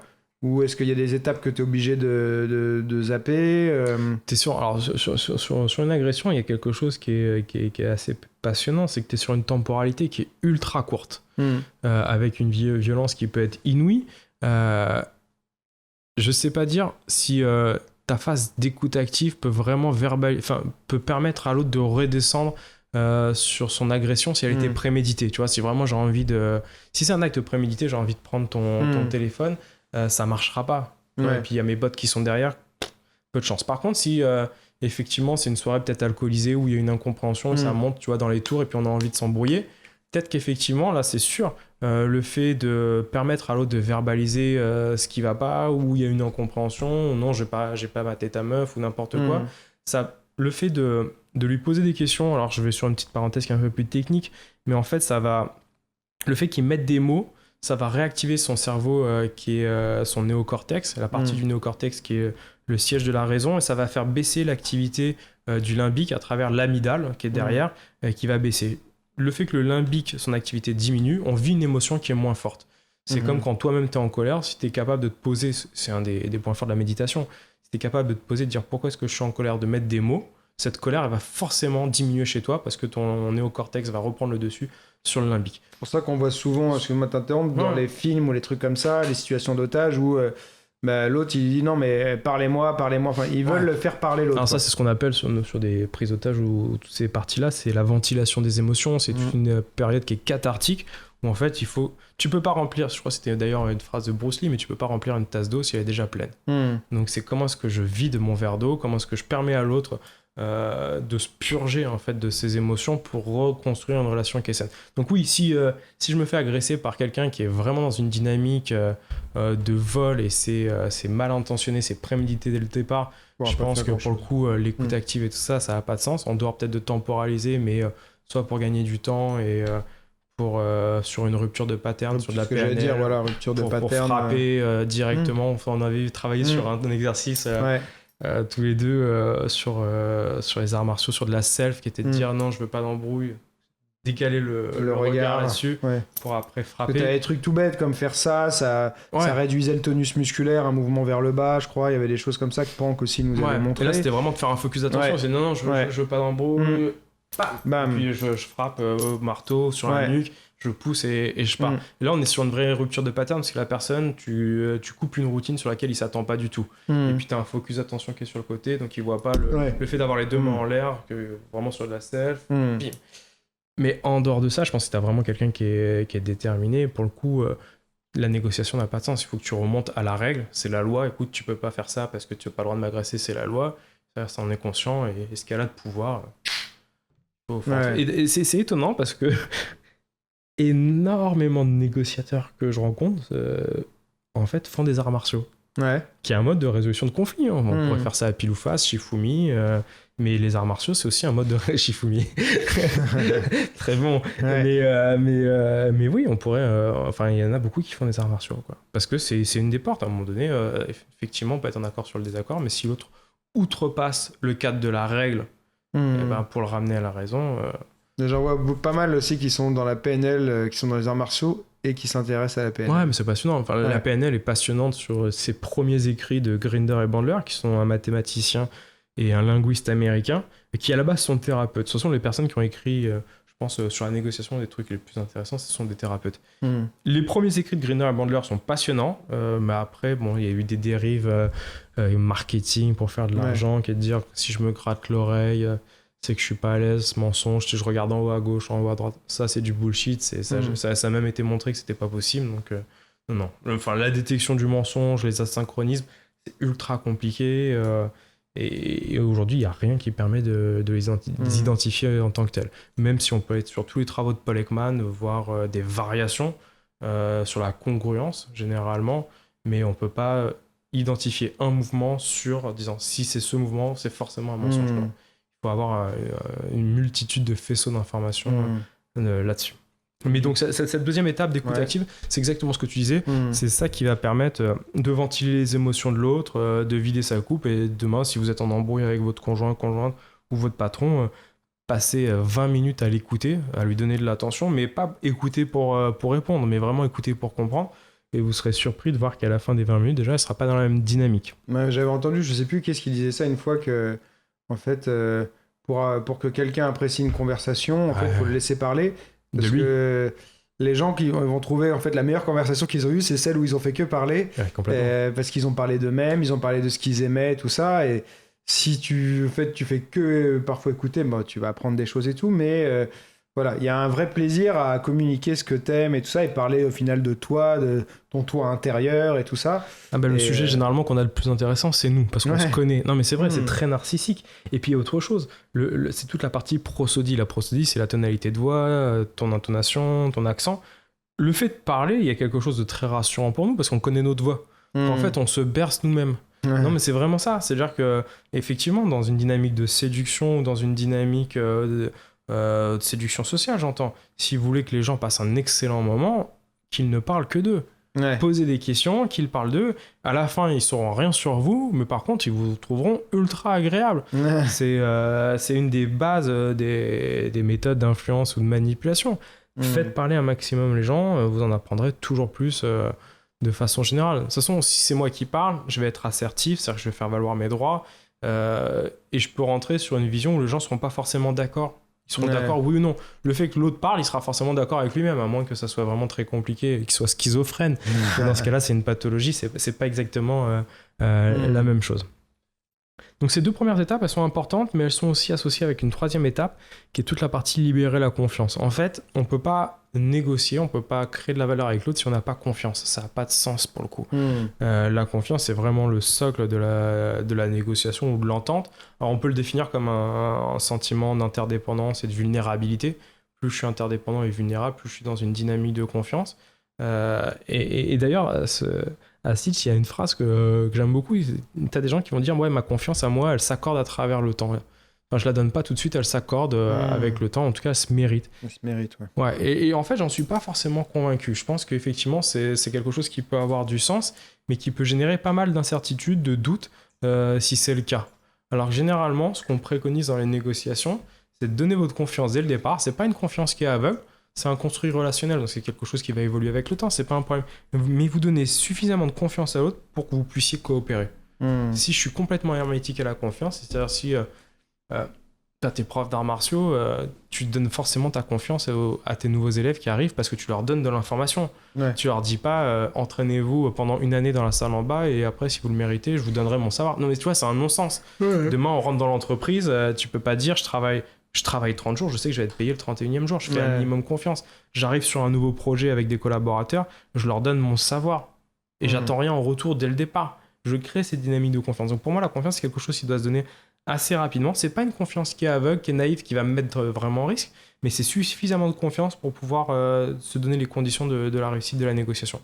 Alors ça peut être une négociation, enfin ça peut être de la confiance qui est affective, c'est-à-dire en toi en tant qu'individu. J'ai confiance en Greg parce que je l'ai déjà rencontré plusieurs fois, il a une réputation, ça fait longtemps qu'il fait des arts martiaux, il a une chaîne YouTube. Ça peut être une confiance sur l'organisation, le club, il existe depuis 2002, il y a tant d'adhérents qui sont venus, il a tant de titres, voilà. Il y a plein de dynamiques de confiance qu'on peut avoir là-dessus. Et dans cette étape, ce qui est intéressant, c'est aussi l'utilisation du pouvoir. Le pouvoir dans la négociation, c'est ne pas l'utiliser contre l'autre, mais avec l'autre. Moi, je dis toujours, il y a des gens qui me disent on va frapper fort dès le départ dans la négociation et comme ça on aura des leviers pour négocier. C'est un peu la même chose que si tu te bats, si tu frappes l'autre et que tu lui tends la main après pour qu'il se relève, c'est toujours compliqué pour lui de comprendre ce qui va se passer. Donc c'est la même chose. Enfin, le pouvoir, on ne doit pas l'utiliser contre l'autre, mais avec l'autre pour créer davantage de valeur. Et c'est vraiment pas une méthode de négociation qui est naïve, hein. C'est quelque chose qu'on utilise en entreprise, qu'on utilise dans d'autres domaines qu'on ne citera pas forcément et qui a beaucoup de sens. Si vous avez des gens qui sont sur d'autres dynamiques, on le verra après, comment est-ce qu'on est capable de les recadrer. Mais en tout cas, ces 3 premières étapes, C, E, L, elles sont avant même une quelconque forme d'argumentation. Tu as vu, on n'a toujours pas parlé d'argumentation, parce que pour moi, c'est encore un non-sens. C'est créer le contact, créer le lien avec l'autre et comment est-ce que je me crée les meilleures conditions pour parvenir à un accord. Ouais, pour l'instant, t'as pas du tout commencé à essayer de convaincre quoi que ce soit. Toujours pas parlé, très peu, clairement. Hmm. Et c'est à ce moment-là, sur le I, qu'on arrive sur l'invitation au changement, on commence en fait à ce moment-là à modifier la perception de l'autre. Et là, il y a 2 situations. Soit tu as une personne qui est prête à bouger par lui-même, et là, on va se positionner en négociateur inspirant. Donc là, on peut effectivement argumenter, mais basé sur des critères objectifs. Voilà, ma maison, je te la vends 200 000 euros parce que c'est 10 000 euros le mètre carré dans le quartier. Donc tu vois, il y a un critère objectif. La personne est capable de l'entendre. Soit j'ai un interlocuteur qui est toujours pas capable de m'entendre, qui est encore dans une dynamique d'opposition. Et là, je vais me positionner en négociateur influençant. En fait, je vais questionner, je vais créer une brèche dans l'esprit de la personne, dire « Et si on faisait ça, est-ce que ça a du sens ?» Comment tu arrives à détecter du coup ces 2 profils Ça dépend clairement de ces premières étapes de connexion, d'écoute active, savoir dans quel état d'esprit. On le voit généralement avec une personne qui est davantage... Est-ce que la personne devient posée? Est-ce que son souffle s'est calmé? Est-ce qu'il a envie de co-construire avec toi? S'il a envie de co-construire avec toi, de participer à cet échange, tu peux te positionner en négociateur inspirant, de donner des recommandations. Si la personne reste encore bloquée sur sa vision des choses, qui n'a pas forcément envie d'évoluer, à ce moment-là, tu vas questionner pour créer une brèche dans son inconscient. Et cette brèche, elle peut se faire sur 2 axes. Soit tu vas questionner avec une récompense, soit tu vas questionner avec une question d'avertir des conséquences, de mettre en valeur une punition. Je te donne un exemple. Par exemple, questionner avec une récompense. Alors, je te donne un exemple. Je te donne 2 choix, Greg. Je te donne 100 000 euros, ok? 100 000 euros, ils sont pour toi. Tu as 2 choix. Soit tu prends 100 000 euros tout de suite, c'est le choix numéro A. Soit on joue à pile ou face. Si tu gagnes, tu prends 200 000. Si tu perds, tu prends 0. Option A ou option B? Option A. Option A, tu prends les 100 000 pour sûr. Ok. On change maintenant la dynamique. Tu me dois 100 000 euros. Tu as 2 options. Option A, tu me les donnes tout de suite. Option B, soit si tu gagnes, tu me donnes 0, soit si tu perds, tu me donnes 200 000 euros. Qu'est-ce que tu préfères? Je pense que moi, je joue toujours la sûreté. J'ai pas un profil de... La version risque, généralement, les gens réfléchissent davantage sur la deuxième et prennent le risque pour beaucoup d'aller là-dessus. Et en fait, c'est ça. Soit... Mon profil investisseur, moi, il est zéro risque. Tu sais, le banquier qui te demande toujours, alors je vais voir votre profil investisseur, moi, je suis zéro risque. C'est marrant, ça. Et en fait, c'est vraiment ça. C'est quelle est ma capacité à prendre des risques ou pas. Demain, sur une démarche commerciale, soit je peux te dire, Greg, j'ai une solution qui te ferait gagner 200 euros par mois. Donc là, je vais chercher la récompense. Soit je vais te voir et je vais te dire, Greg, aujourd'hui, tu perds 200 euros par mois et grâce à moi, tu vas arrêter de les perdre. Tu vois, soit je te promets un gain de 200 euros, soit je vais te dire, je vais vous montrer la conséquence négative de dire, tu perds 200 euros. Et ça, c'est une vision de l'esprit qui est assez puissante. Généralement, tu as des auteurs comme Kahneman et Tversky qui disent qu'on prend plus de risques par rapport à une perte qu'on veut annihiler, qu'on veut retirer. Ouais. Ça me fait penser à un truc. Alors, je sais pas si tu vas avoir une réponse à ça. Mais parce qu'hier soir, là, j'écoutais un podcast un peu avant de m'endormir. J'ai pas fini encore, donc je sais pas s'ils apportent une réponse ou pas. Mais ils prenaient aussi un exemple comme ça. Ils prenaient l'exemple de 5 personnes qui sont sur une voie ferrée. En fait, il y en a 4 sur une voie et une sur une autre. Et il y a un train qui arrive, mais aucun des 5 ne voit le train arriver. Et toi, tu as l'option, en fait, de rien faire. Mais à ce moment-là, le train, il écrase les 4 personnes, il n'y a qu'une seule personne qui survit. Ou alors, l'option d'aller tirer sur le levier et de faire dévier le train, il va en écraser qu'un, et il y en a 4 qui seront sauvés. Donc, est-ce que tu choisis d'intervenir et de laisser les 4 mourir, et de laisser...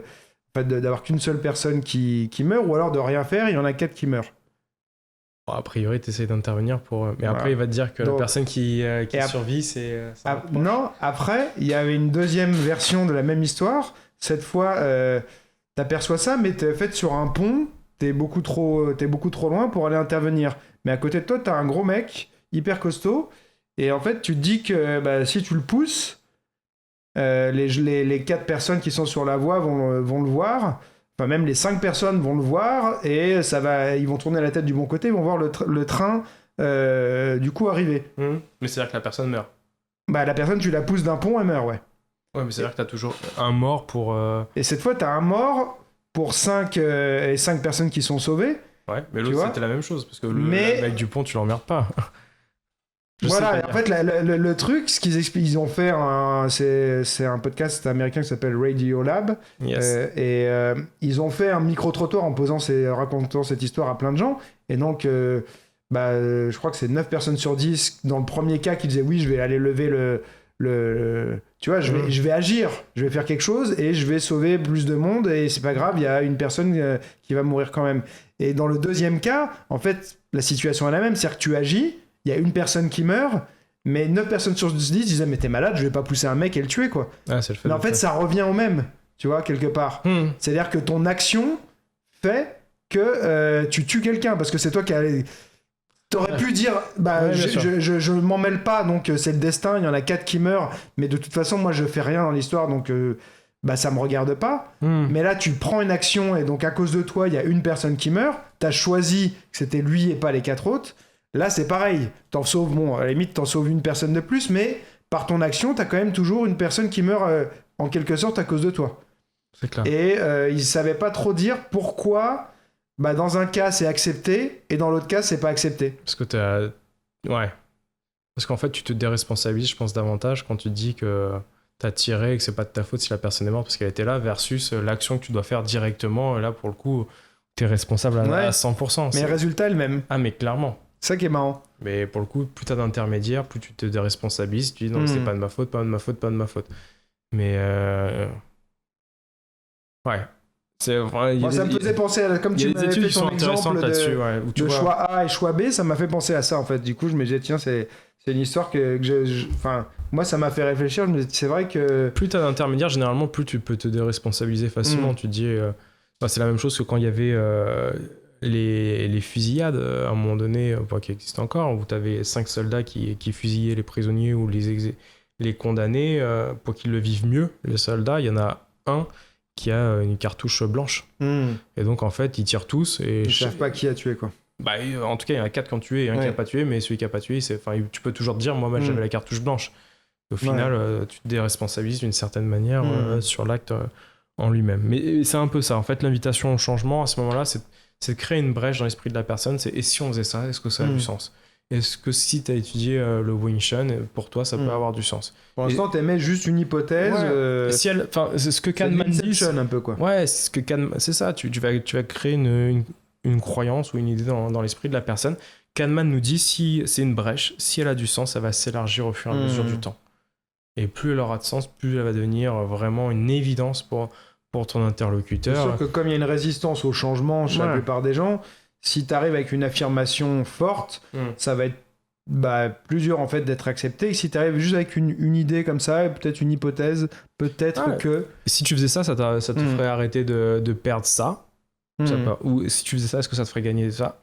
Voilà, typiquement, conséquences positives ou négatives, ça pourrait te dire arrête de fumer, conséquences positives, tu seras en meilleure forme pour faire des arts martiaux par exemple.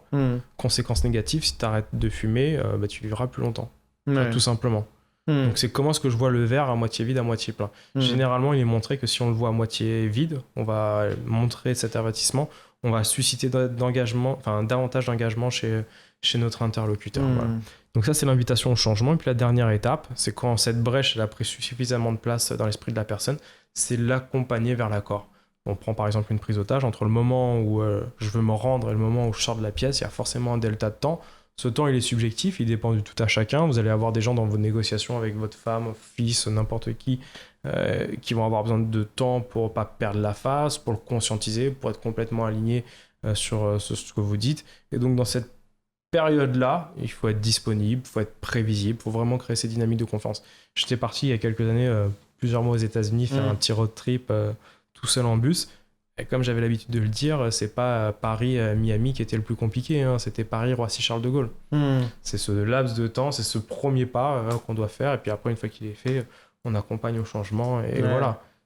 C'est ça qui est assez intéressant. Et donc, cette méthode, elle a beaucoup de sens, parce qu'elle permet de recadrer, elle permet d'avertir les conséquences, de lutter contre la menace, l'ultimatum, la manipulation, le bluff. Le fait de questionner, de toute façon, c'est tellement puissant que c'est quelque chose qu'on retrouve... dans toute forme de thérapie, de négociation, les meilleurs négociateurs ce sont les personnes qui ont une capacité à poser les meilleures questions. Et alors par exemple, j'avais envie de prendre juste un exemple qui est peut-être pas hyper intéressant, mais qui peut être un truc du quotidien un petit peu marrant. Je sais pas, tu vois, là j'ai envie d'aller voir le film Ça, tiré de Stephen King. Moi j'adore les films qui font peur et tout. Hélène, elle déteste les films qui font peur. J'ai envie de la convaincre d'y aller quand même avec moi. Ça va être compliqué parce qu'en plus elle est capable de m'envoyer un SMS après et de me taper. Elle peut essayer de se venger, ouais. C'est ça. Comment c'est un exemple bête, tu vois, mais voilà. Il y a un mythe en négociation qui perdure, c'est de dire qu'on pourrait vendre du sable dans le désert ou de la glace aux Esquimaux.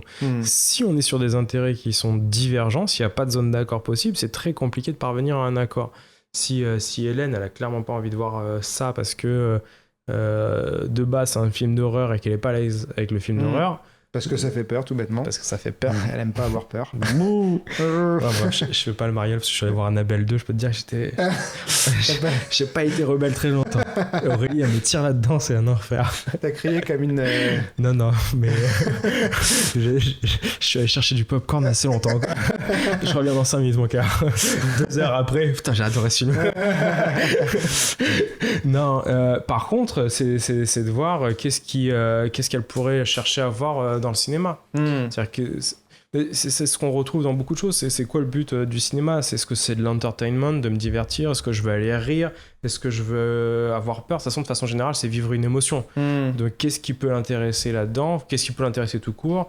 J'ai envie, c'est le jeu d'acteur et la musique qui m'intéresse énormément. Putain, ça tombe exactement bien parce que tu sais que dans ça, ils ont été primés aux Oscars pour je sais pas quoi, et la musique elle est tirée de tel BO, et je pense que l'ambiance peut être très sympa. Voilà. Mais effectivement, si tu rentres sur le critère qui est de dire moi je veux pas avoir peur quand je vais au cinéma, c'est très compliqué de trouver un accord parce qu'effectivement, là pour le coup, l'émotion qu'il y a vécue, c'est plus une émotion de peur quand tu vas voir ça. Mais pourtant, ce mythe que tu disais, là, moi... Ah, du vendeur de ouais, sable dans le désert. Il y en a qui y arrivent. C'est-à-dire que... moi, je connais, je ne citerai pas, mais je connais des personnes qui sont des excellents commerciaux et qui sont capables de vendre des choses à des personnes qui n'en ont pas besoin, des choses ultra chères. L'autre fois, j'ai vu encore un reportage sur M6 dans Capital. Alors bon, on peut toujours apprendre avec des pincettes parce que c'est du journalisme et parfois j'ai vu le reportage avec l'aspirateur à 3000 balles et tu vois, alors... Tu sais qu'il y en a un qui est venu chez moi il y a 2 ans exactement de cette entreprise. Ah ouais? Non, ouais. Mais en fait, ce qui est intéressant de comprendre, c'est ta temporalité. Plus je suis sur une temporalité qui est courte, plus je peux me permettre, et c'est pas éthique, mais soit on s'en fout, de faire du one-shot, de manipuler l'autre pour avoir l'accord. Et j'imagine que Hélène, tu souhaites la revoir après le cinéma. Oui. Non, mais il est là le truc. Ouais. Effectivement, on pourrait convaincre tout un chacun de dire non mais fais-moi confiance, ça déchire. De toute façon, t'as pas compris l'image, c'est juste une question de clown, c'est une fête foraine. Ouais. J'ai fait de la manipulation, j'ai fait du bluff, j'ai fait du mensonge, et puis au final, elle est dans la salle avec toi et t'as pas de problème, tu l'as vu. Par contre, quid de la relation après sur du long terme? Elle te fera pas forcément confiance. Si t'es dans une dynamique et de dire voilà, je suis dans une temporalité qui est beaucoup plus longue parce que c'est ma conjointe, je suis dans une temporalité qui est plus longue parce que c'est un client et que j'ai envie de faire du business pendant 3-4 ans avec, ce qui n'est pas le cas dans le vendeur d'aspirateurs. Lui, il s'en fout. Une fois qu'il a closé son deal, ils ont 14 jours pour se rétracter, et s'ils se sont pas rétractés, il a fait ça avant tes prix, c'est 300 € de com. C'est ça le truc. Donc, plus maintenant. Et je suis pas sûr. Tu vois, ce qui serait intéressant, c'est que le mec qui vendait les aspirateurs, j'aimerais bien savoir s'il en a vendu à sa mère ou ses frères et sœurs. Et ben, ça m'étonnerait, tu vois, très clairement. Parce que sur la temporalité, il sait qu'il peut pas one-shotter sa mère, ou sinon il a pas beaucoup d'amour pour elle, je pense. Mais tu vois, c'est exactement ça. Donc le côté vendeur de sable dans le désert, tu pourrais vendre du sable dans le désert si t'es sur une temporalité très courte, parce que c'est mon... Voilà, regardez ce sable, il change de couleur la nuit, vous avez kiffé, mais il est 16h de l'après-midi, il faudra attendre ce soir. Ok, j'ai fait mon embrouille, j'ai fait ma vente. Mais je pense que ce qu'il y a de plus important pour les négociateurs ou pour les gens qui sont dans ces dynamiques-là, c'est leur réputation. On peut pas se projeter sur du long terme si la réputation n'est pas bonne. Il y aura toujours quelqu'un qui te dira ah mais Greg, la dernière fois, tu sais que tu as fait un coup de Trafalgar à telle personne, pourquoi je te ferais confiance? Et toi, ton coût à ce moment-là pour donner confiance te coûtera beaucoup plus cher que ce que tu avais gagné à un instant T. C'est comme dans tout, tu peux aller du côté obscur ou pas, tu peux quelqu'un peut s'entraîner aux arts martiaux pour aller agresser les gens, comme il peut le faire pour apprendre à se défendre ou défendre les siens, tu vois. On peut pas tromper 1000 fois une personne ou 1000 fois... On l'aime bien ça. Émile. Voilà. C'est un peu le concept. C'est une question de temporalité, pour le coup. Donc, effectivement, pour ça, ce soir, essaye de... On va y aller, parce que j'arrive au final... j'arrive quand même souvent à la traîner, voir les films qui font peur, tu vois, mais bon un petit peu réticente. Après, au départ. Après, c'est une question, c'est comme ce que je disais dans le couple, c'est une question de compromis. C'est que elle sait aussi qu'en acceptant, moi j'accepterais peut-être un film que j'ai pas envie de voir, qu'elle a envie de voir. Ou, voilà. C'est une concession, mais on fait tout ça, clairement. Mais du coup, c'est pas de la vraie négociation, quoi. Tu peux rentrer sur une dynamique de négociation quand il y a du compromis. Le compromis, c'est communément admis comme la meilleure solution. Il y en a d'autres qui sont plus intéressantes, mais je sais plus qui disait c'est parce que j'aime ma femme que je négocie pas avec elle, j'ai 2 télés à la maison. mais c'est un petit peu ça, quoi. Au bout d'un moment, il y a d'autres choses sur lesquelles on peut avoir des compromis. C'est une forme de négociation. À la différence du marchandage, le marchandage, pour le coup, typiquement, tu vois, dans le taxi, d'ailleurs, je suis même pas sûr qu'on parle de marchandage, c'est même de la soumission, c'est-à-dire que tu as un ancrage, tu as quelqu'un qui essaie de t'arnaquer. Le prix il est à 30, il te dit 300, et à quel moment je me fais pas escroquer. Il faut vraiment différencier le marchandage où tu n'as qu'un critère qui est pris en compte, c'est le prix. Il n'y a pas de critère objectif, c'est-à-dire que tu dis je fais 300, l'autre te dit 200, 280, 220, on coupe la part en deux, 250. La négociation, il faut être capable d'apprécier. Enfin, je te vends ma voiture 10 000 €, et si tu me dis c'est 9 000 €, je te dis ok. Mais par contre, ça veut dire que je voulais changer les 4 nœuds, je te les changerai pas. La révision, elle est pour toi, et parce que 10 000, c'est le prix qui est juste. Mais par contre, si tu me la prends tout de suite, effectivement, sur plein de critères, je peux te le descendre. Enfin, je suis capable de retirer des choses dans le prix ou de les augmenter basés sur des critères objectifs. C'est vraiment la très grosse différence, je pense qu'on peut trouver dans le marchandage et la négociation, pour le coup. Ok, écoute, cool. Je pense que on a fait déjà un bon petit tour du sujet. Mon avis, on peut terminer sur ça. C'est Je pense parfait. que c'est pas mal. On pourra se refaire après d'autres podcasts. Avec grand plaisir. Mais si on a des questions, je pense, sur les gens qui veulent, sur des sujets sur lesquels ils veulent approfondir, sur l'entrepreneuriat, sur n'importe quoi, sur la motivation, je pense que c'est le mindset qu'on retrouve là, que moi j'ai adopté dans la négociation, c'est quelque chose qu'on peut avoir dans plein de sujets différents. Et il faut, c'est un peu ce concept qui est Ikigai, je sais pas si ça te parle en japonais. Ikigai, c'est le fait d'être à sa place, c'est de faire quelque chose sur lequel on est bon, faire quelque chose qu'on aime, faire quelque chose où on est payé pour ça, et faire quelque chose dont les gens ont besoin. Et quand on a ces 4, vous pouvez vous tapez Ikigai, c'est Ikigai. Il y a plein de schémas sur internet avec 4 cercles qui s'embriquent. Et bien quand on est à ce moment-là au bon endroit, on fait ce qu'on aime, ce que dont les gens ont besoin, là où on est bon et là où on fait de l'argent, ben on a vraiment l'impression d'être à sa place. Et c'est quelque chose où on peut tous trouver son Ikigai, c'est-à-dire quel que soit le domaine sur lequel on intervient. Et à ce moment-là, c'est vachement apaisant, quoi. Arts martiaux, n'importe quoi, il faut le trouver, il faut se poser des questions, et puis une fois que c'est fait, on y va. Faut vouloir le trouver. Ouais, c'est ça, il faut sortir de sa zone de confort, et puis après... Faut faire l'effort de...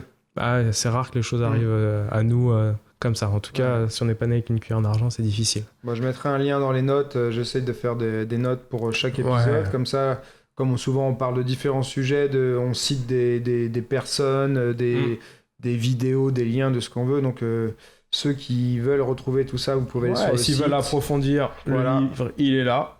La négociation d'influence, disponible sur Amazon. Ouais, surtout. Voilà. C'est chez Duno, donc à la Fnac, Cultura, partout en France. Là, Cool, tu l'as en version numérique et en version... Il y a une version numérique qui a été faite par l'éditeur, il y a une version papier aussi, ça se lit facilement. Et donc les gens qui sont intéressés par la négociation, ça c'est un bon commencement. Ouais, je pense que c'est plutôt pas mal. Et puis après, ils peuvent m'envoyer des messages sur LinkedIn ou privé. Ouais. J'y répondrai avec grand plaisir. Ok, sur la je question. mettrai les moyens de te contacter aussi sur le site. Yes, on fait comme ça. Ok, Greg, super. merci pour ton invitation. Et puis je te dis à très vite. Yes, Salut. ciao. Ciao.